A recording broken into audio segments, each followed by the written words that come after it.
to reach your opinions? Well, I analyzed groups of photos that were submitted by Ms. Hurd's legal team. What work did you do to analyze those photographs? Well, normally you start off by looking at what's called the EXIF data. The EXIF data is the binary data that's encoded into a photograph. It tells you, for example, if the flash fired, what the operating software version was of the cell phone or camera that shot a photo, what type of lens was used, what the f-stop was. There's literally about 1,000 lines of code in the EXIF data on a JPEG photo. So we would start with an EXIF editor or an EXIF viewer. Anything else that you looked at?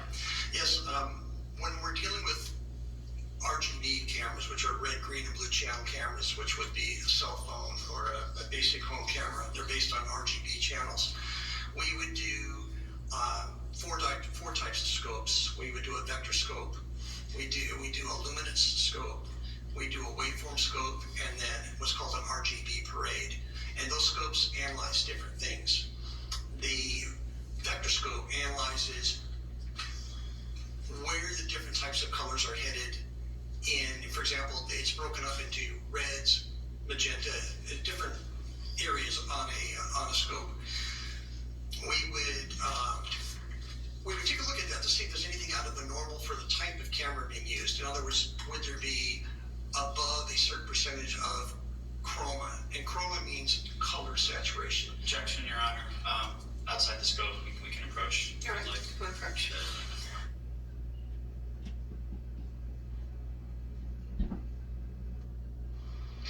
They were approaching based on, this is an expert that can testify about the authenticity of photos, talking about the coloring of photos. Franz Borchardt is with me, criminal defense attorney from Louisiana. And I must say, first, I had the privilege of being on iHeartRadio with Brian Haldane this morning. And he, Franz, mentioned you. So I'm so glad to have you on today. What are your thoughts about this particular expert? What do you expect to see? Well, I would expect that he's going to testify that he found something unique or particular about the photos submitted by the Hurd team with regard to possibly being altered or manipulated in some way. Otherwise, why else put him on the stand? And so far, he's a cute, cuddly expert witness. He's testified that, look, he just looks at the data and reports on it. He has a lot of experience, so he's oozing with credibility, Judge, and I think the jury's going to believe whatever he says. I think so too. I'm wondering if it's specifically about the two photos used on cross-examination of Johnny Depp when he was testifying just a little bit earlier today in his rebuttal case.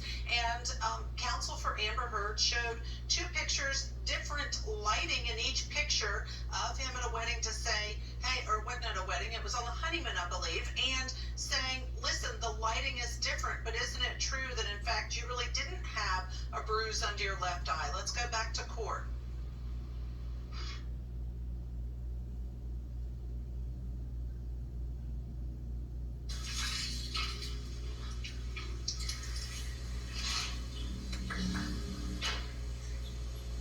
Mr. Neumeister, based on the analysis you performed in this case, have you formed any opinions? Pardon? Based on the analysis you've done in this case, have you formed any opinions? Yes. What are they? Well, three basic ones. One is quite a number of the photos have been through a photo, and at least one, possibly two. Objection, Your Honor. Foundation. Which photos is he referring to? We have to go through this one by one. What's in evidence? Mr. Neumeister, in terms of the photos that you looked at and that you formed opinions about, do you understand if they've been submitted as evidence in this case? Yes. Okay. And what conclusions have you formed about those? Same objection, Your Honor. That doesn't cure the issue of the objection. We have to go through this. Which photos is she talking about? Which one's in evidence? What exhibit numbers?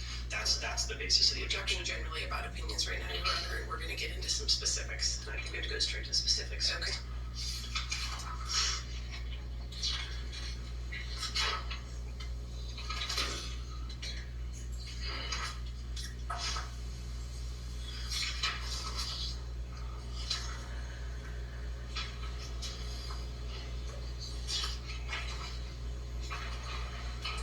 Mr. Neumeister, have you prepared a demonstrative that aids in your testimony with respect to any of the photos that you looked at in this case? Yes.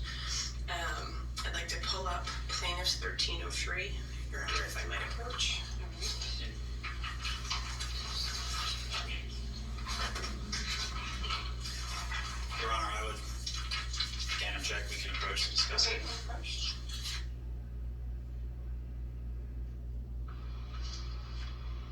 All right, while they've approached Franz, do you have an opinion as to why you think they're objecting or what the problem is with trying to get him to testify as to what he sees about these photos?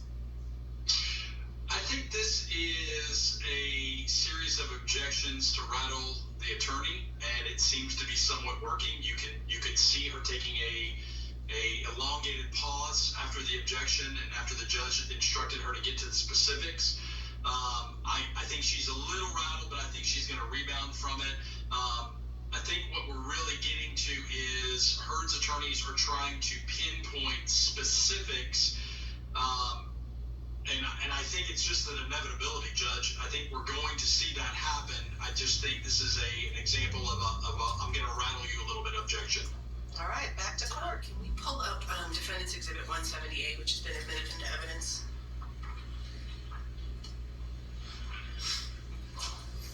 Mr. Neumeister, does this photo appear to be one that you have analyzed as part of your analysis in this case?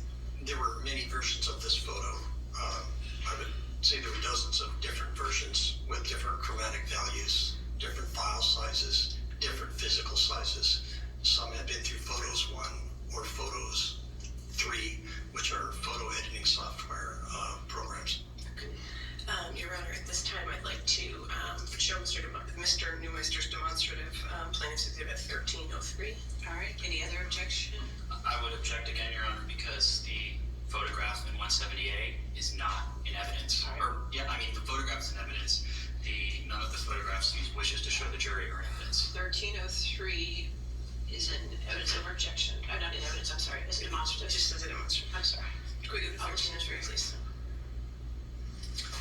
And Mr. Neumeister, what does this demonstrative show about the photos that you analyzed?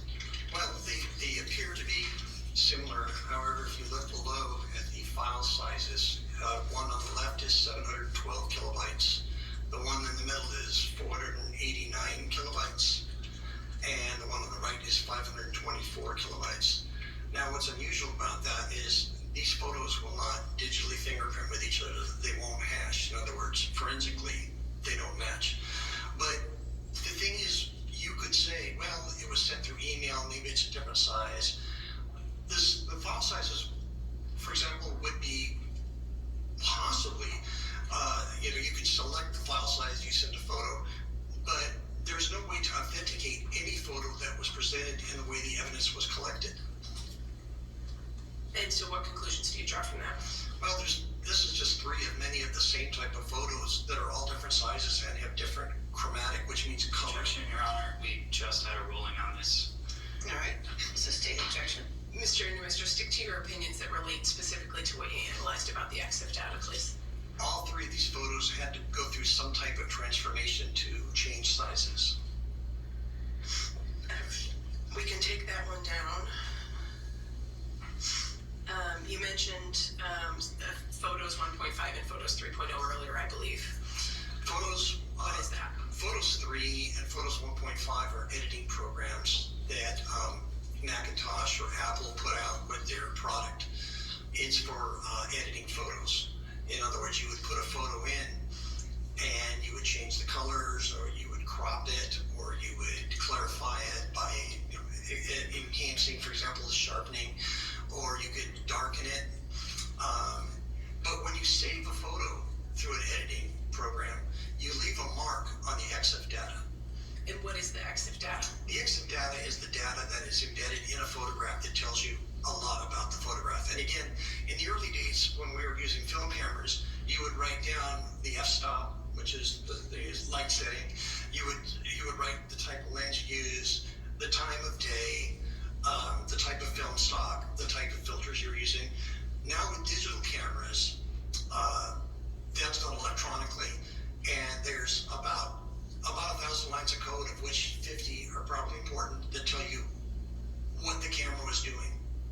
So what's the significance of EXIF data in your photo analysis? Well, in this situation, I can see that normally where the operating system of the camera would be, which means the version that the operating system the phone is running on, it would normally say something like, I'll just throw out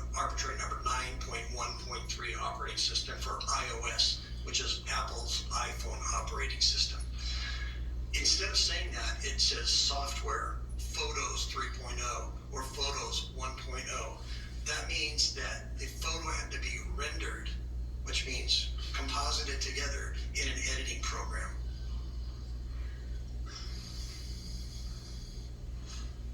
Did you prepare a demonstrative that shows some of your analysis of some of the exit data of the photos in this case? Yes, I did. Okay, can we pull up 1304, please? Your Honor, may I approach? Yeah, okay.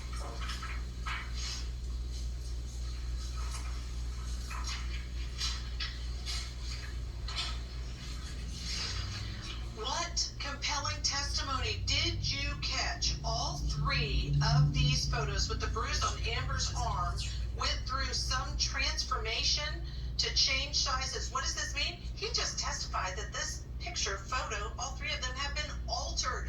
All right, you're not going to miss any of this testimony. We don't want to miss a bit of this. We have to take a break. When we come back, we'll go back in where we're leaving off.